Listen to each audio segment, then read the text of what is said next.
still feel like there are a lot of questions, a lot of issues that were raised today that were not entirely resolved. So help me think through the questions I should ask tomorrow.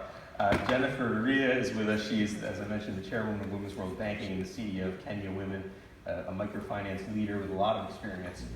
What did you take away? You've been working in this field for a long time. What struck you about today's discussion? Thank you. I took away so many things.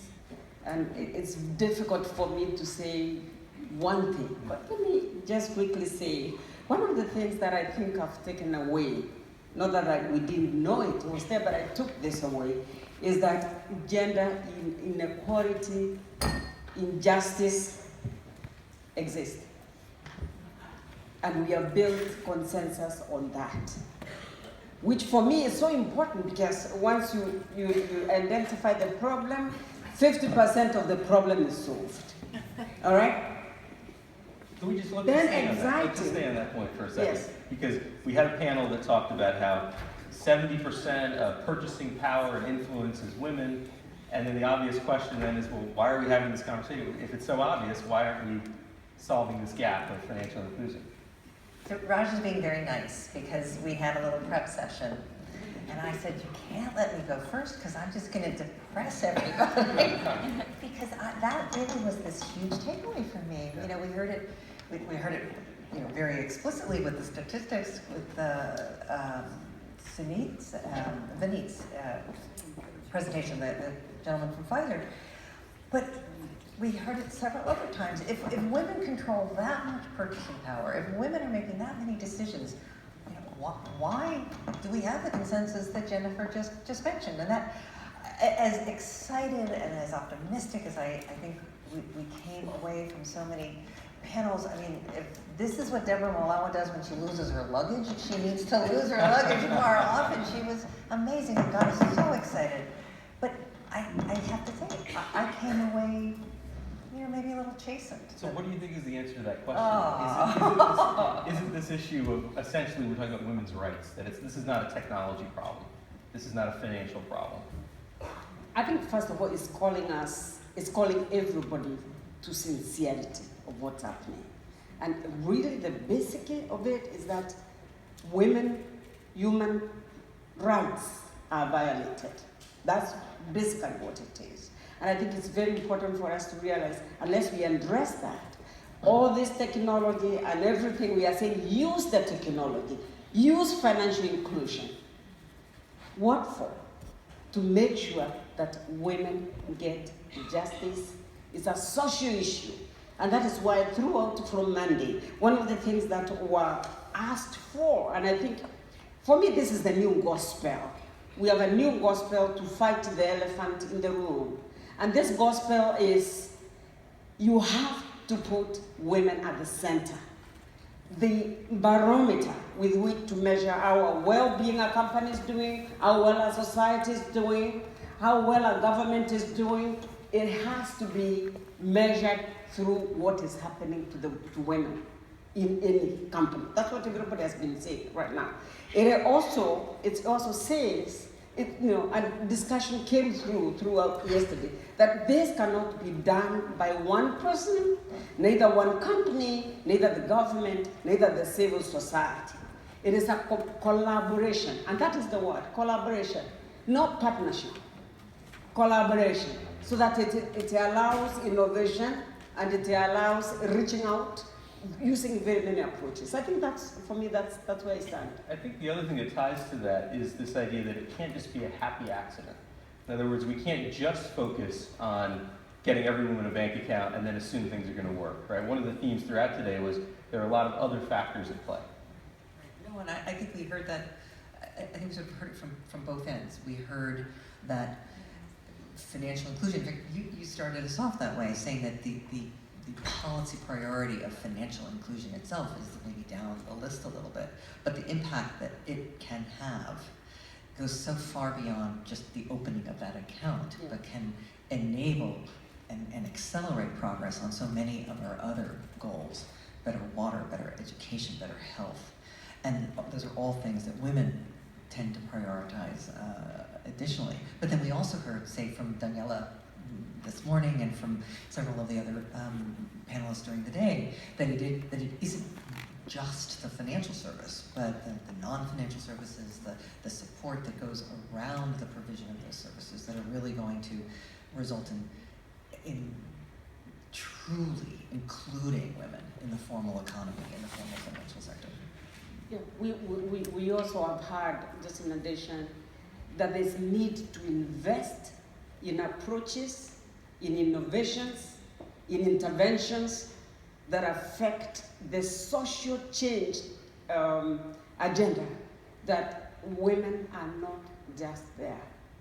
They are part and parcel of the entire spectrum of development. And for that to happen, we need to do two things. We need to create institutions that support those systems and empower those institutions. There's also a need for complete mindset, how we view what women do.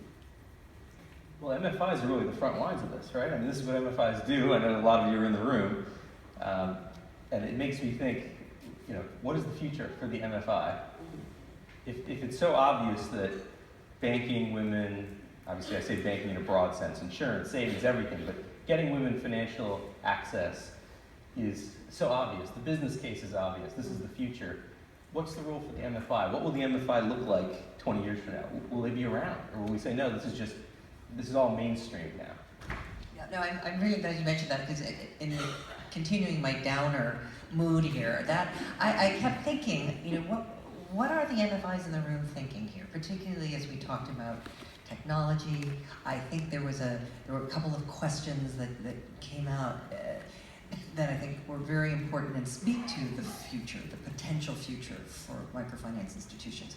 We heard in several instances that technology is going to be this tremendous enabler, but there's also going to have to be something that enables trust.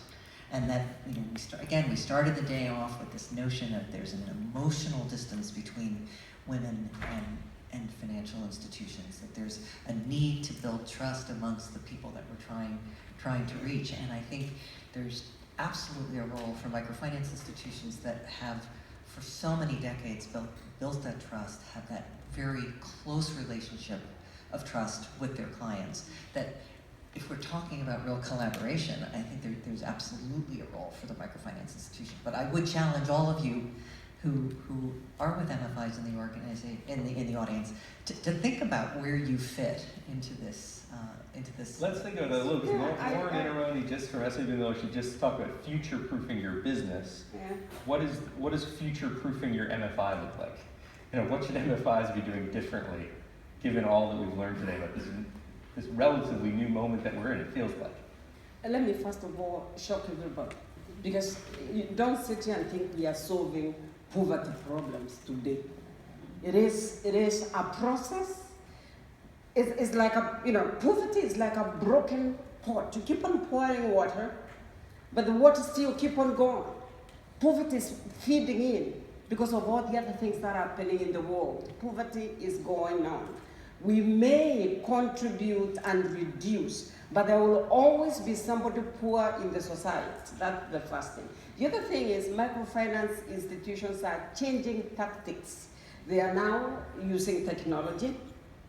They are now using different things like getting the clients, instead of them being the one being banked, to be the one banking other women, for them to be able to reach deeper and deeper and deeper. This is the agent's model. This is the agent's model. And that tells you there's so much need. We are scratching on top in terms of financial inclusion. We are nowhere. The numbers you saw here, sometimes I wonder some of them where they come from. I'm not saying it was not correct. But when I walk into the village myself, I'm seeing out of 30, 40, 20 unbanked in that village. So we also need the data we use also. It depends on how we want to use it. We need to be very honest. Working with inequality and poverty, it fights back. We need to be able to address issues very sincerely and in a very committed way. And we can never say we know. We can only say we are trying and we are innovating. You remind me, I think it was M-Pesa today that discussed this issue of active accounts versus just total numbers of accounts, right? Because what matters is, are people really using these services, not just having the ability to access them once, on again or off again. I guess just, it makes me think other industries maybe are a little less regulated than the financial industry, so they're more prone to the kind of disruptions that we've seen in so many other facets of life. Uber comes to mind. If you were a taxi driver just a few years ago, you had what seemed like a pretty stable system, regulated by your city. Now suddenly, it's upside down. Is something like that going to come and disrupt this field of reaching that last mile, the last woman in the world who needs access to these services? Well, I think for me, I really think that having an account is not financial inclusion. Period. It goes beyond just having an account. It goes beyond giving that woman a voice in the financial sector, getting the woman to control what she produces, making sure that the woman has got the skill to enlarge her business, to upscale her business, getting up market linkages and opening up markets, getting her to be the actor in the market. That is not just about opening an account. That may be a great point to close us out, because I think that really does underline what the day is all about. It's not going to be a widget.